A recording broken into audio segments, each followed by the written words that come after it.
Hi, I'm Paul Christian Regalario, 18 years old, grade 12 student, and proud certified iWatcher. I am the team leader of Team Elevate, and I am here to explain kung gaano kaganda yung sistema ni iWatch.ph and kung gaano ka-legit ito. Si iWatch.ph ay complete legalities and super safe ka dito. Meron tayong barangay permit, business permit, mayor's permit, BIR at SEC permit. Meron din tayong copyright na kung saan bawal kopyahin ng ibang company yung sistema ni iWatch.ph.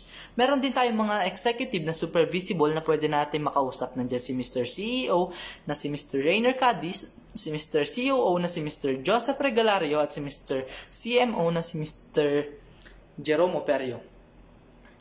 Third is, meron tayong 19 ways to earn na kung saan wala tayong choice kundi kumita lang dito sa iWatch.ph. Basta ang gawin lang natin is mag-join kayo dito sa iWatch and pag-aralan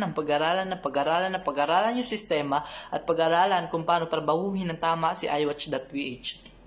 Marami tayong choices para kumita dito. Katulad ng pagbebenta ng bahay, pagbebenta ng food cart, pagbebenta ng products, e-loading, advertise, at kung may products ka bang binebenta, pwede kang magbenta dito, ay pwede mong ilagay yung products mo sa iWatch.ph para matulungan ka ni iWatch na ibenta yung products mo.